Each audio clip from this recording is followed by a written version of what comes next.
Alright team, we are out here in the wonderful, beautiful station, and we are back chasing donkeys. I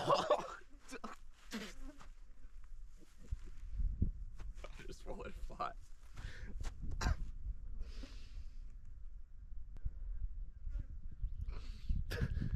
So we're out here, we've got about a week to chase donkeys. It's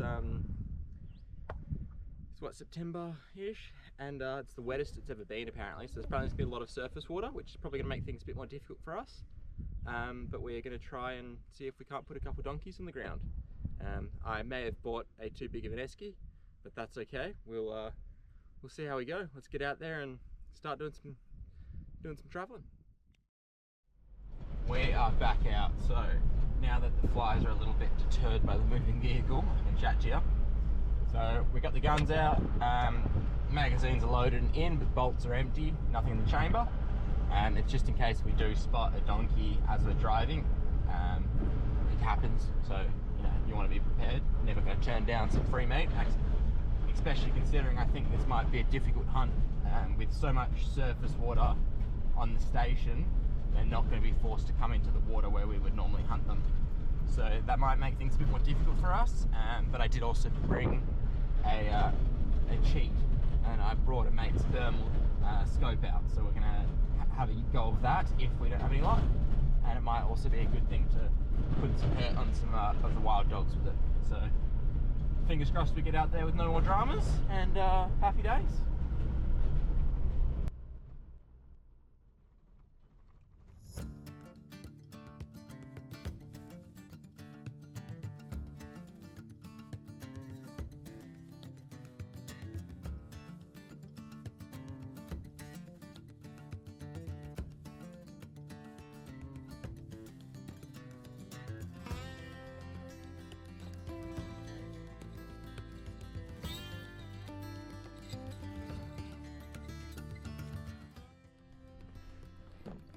Come up the flats, and there's half a dozen horses out here.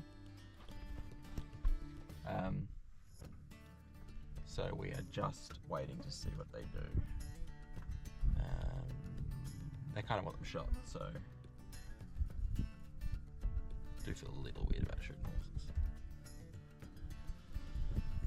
But we will wait and see if they present a shot. Not really ones to turn down meat. Are we, Brady? No.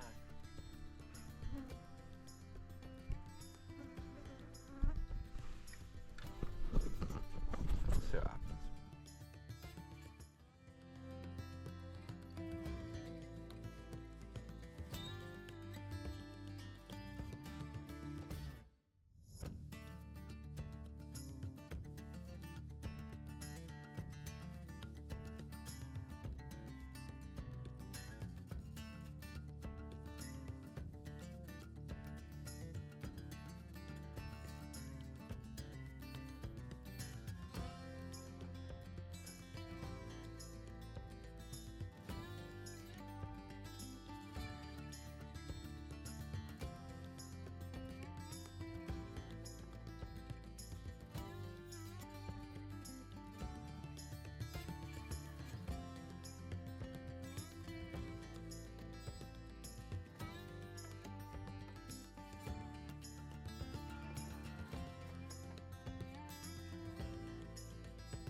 Distance?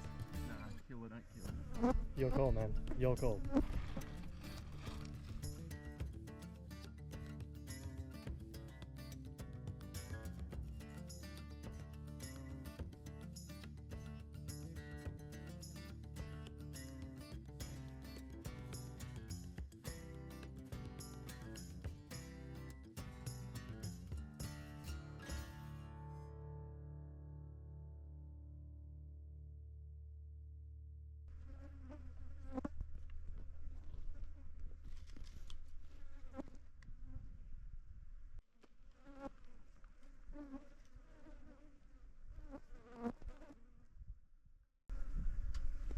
No, I shouldn't pass them up.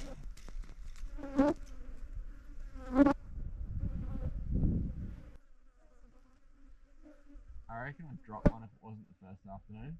Yep. But like,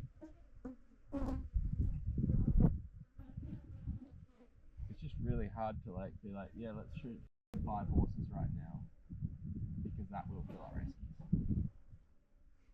If it was 5 donkeys, I'd be like, fuck it.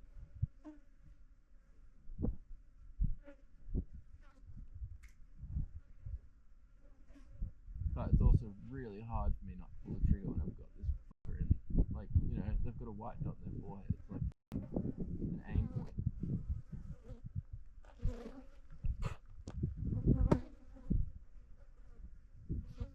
Look, if they're here tomorrow, I'll kill them. Sounds good.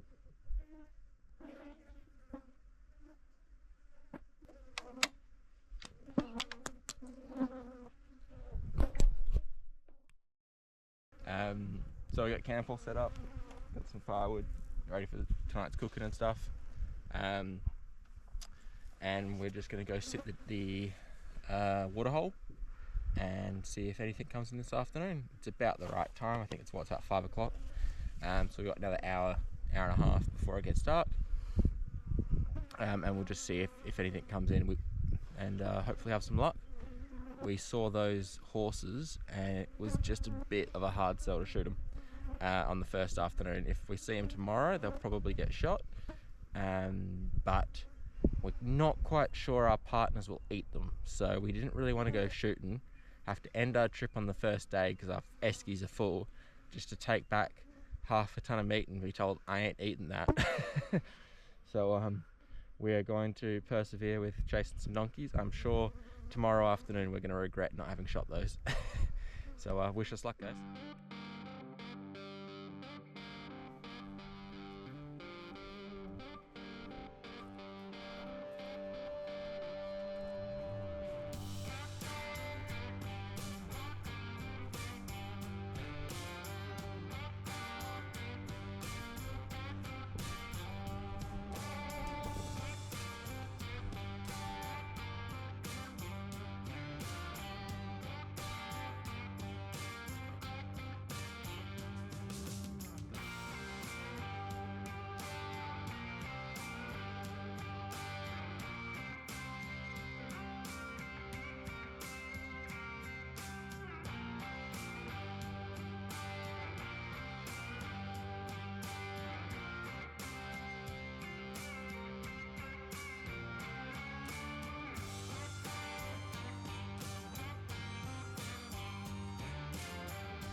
Morning, legends. We are back out. Well, we've woken up, I should say.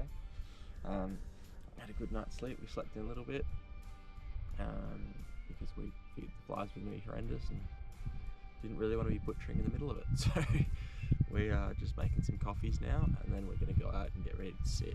And we'll sit there for the day, and hopefully something comes in.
Thanks, mate.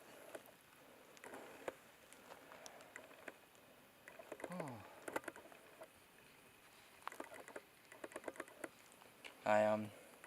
That worked out really well. We went to the top of this hill, didn't see anything. We're going to move back to camp, and then I spotted this guy, and I was like, oh, he's looking directly at us. Couldn't really tell in the thermal. So we're just like, oh, we'll move slowly that way. Kept looking. I was like, man, he just looks too long for a cow. Kept moving, and he moved his head once, and I was like, yeah, that's definitely a donkey. And so we got to just keep checking and moving, and ironically, I think he heard the 4 footsteps on these rocks, and he thought we might be another donkey. So he kind of made his way towards us as well. And then we got to about 102 metres or 120 metres or whatever it was, and Brady put the torch on him, and he turned his head, and boom. Don't know how much you'll see in the camera, but we got some meat on the deck. So we might head back, get the car, and then gut this guy and butcher him, and we can hang him up pretty much all night probably, and just cool the meat completely before throwing in the esky tomorrow. So yeah, I'm stoked. I'm psyching myself up at the moment. It's never a quick or easy task to butcher one of these. So we'll get into it. And he's a big one. You know, this is classic. He's probably about a year old, maybe 18 months old. You can kind of tell because he doesn't have a lot of scarring on him. He's got a little bit because he's been bullied out of home. But if he was proper mature, or as the proper main stallion, you'd see his neck would be there'd be no hair on it. He'd probably be hanging with some girls as well. So we had a bit of success then. Before we came out, my thought was with the thermal that we'd be able to just spot something, stalk in close, quick spotlight, bang, without knowing what's going on.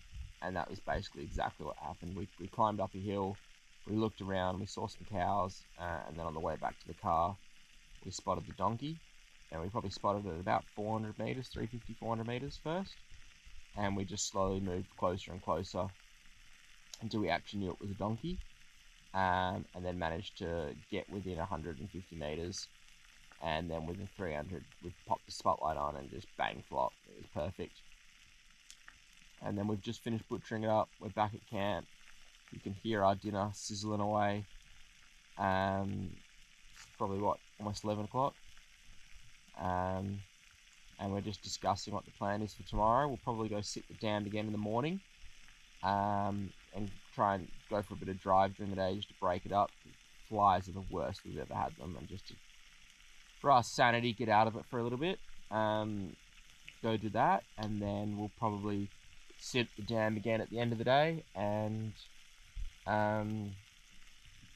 probably do some more thermal tomorrow night. If we get something tonight or tomorrow night, that'll probably mean we'll leave the following day, because now that we've got some meat in the freezer, the clock is ticking, and so we are going to have to, the ice will defrost a lot quicker as soon as you've got some meat on it.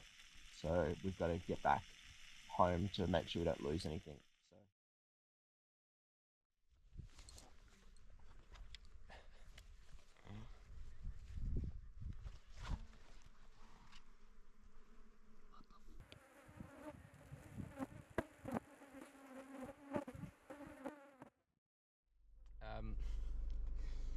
So we're gonna just go for a bit of a drive. It's about 10 o'clock now. We just want to get out of the flies for a bit, and just be in a moving car, so we're just not dealing with the flies. So we'll go for a bit of a drive, and we probably won't see anything, but we've got the rifles ready. And yeah, just move around a bit, just not be stuck in the hot sun with 10 zillion flies. So probably not a lot's going to happen in the next 2 hours or 3 hours, but we'll get moving. We can have some lunch on the move and hopefully lose some of these bastards. So yeah.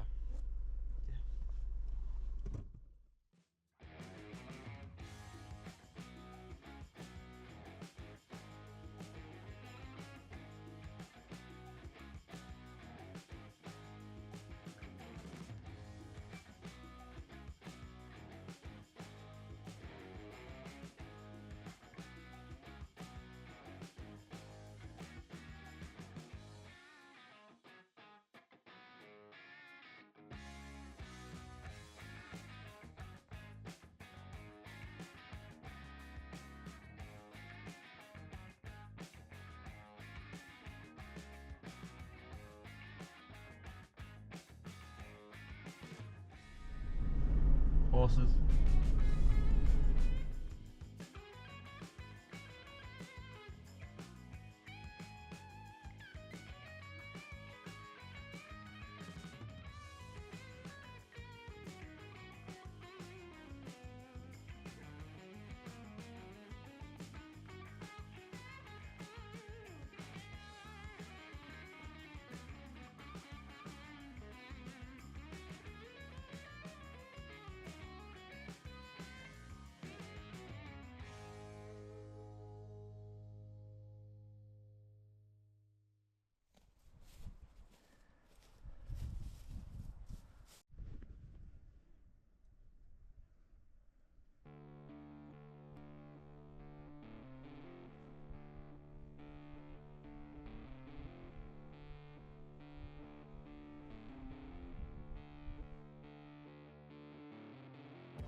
So we've had a bit of a quiet day.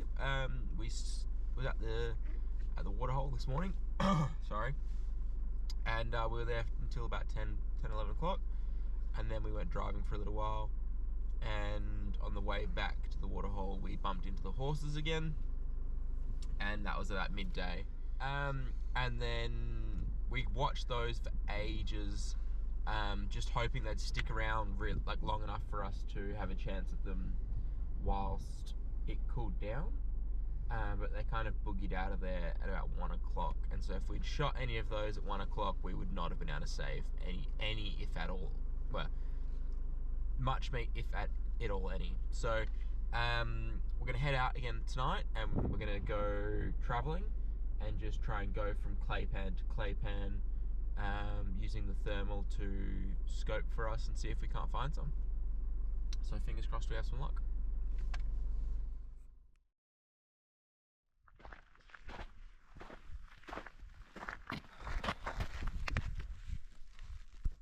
Yeah, man, this was last night.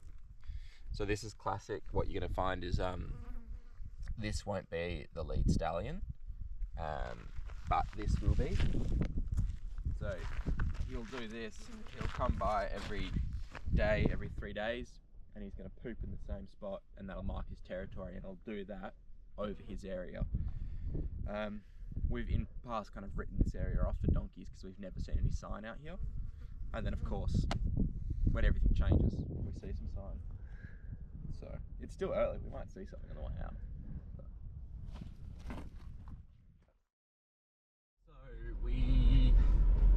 I heading home because we got that donkey in the esky, and we're probably at the stage where it could start to go. Well, it won't go, but we're going to be running out of cold stuff. So we tried to go this morning and try and find something. We've run and gunned it a bit, checked all of the clay pans without much success. We're struggling a bit because there's a lot more water than when we've ever really hunted at this time of year, which means there's a lot of surface water, so then the donkeys and stuff don't need to come in to the watering holes, which was normally how we like to hunt them. So that's still we saw one, but compared to normal, there's just a lot of surface water around, and we can see them moving around a lot more. So with clouds on the horizon that look like they're going to bucket with rain, we think it's a good time to probably call it. It's I think in a normal year about this time it would have been fine, but with the extra rain that we've had over the last few months, it has meant that there's been just more surface water in the bush, and they don't need to come to the watering holes, and if they don't need to come there, they don't. The flies have been the most horrendous they've ever been out here, and that's saying something. I think because it's still wet and hot, they've just bred like absolute crazy, and it has meant that we are dealing with some of the stickiest flies we've ever had. So you can't really tell right now because we're moving, but they've literally been just in our eyes days, and that's kind of worn on us a little bit as well. You spend 18 hours in the sun over a watering hole with everything in your eyes and face and everything, you just kind of you get a bit tired. So yeah, I'm not sure that we've changed it. The thermal was a very interesting way to do things. I think it is effective it was effective for what we wanted. I still think sitting watering holes in warmer, dried times is more effective than using it. But I'll be interested to borrow it again and use it again next time.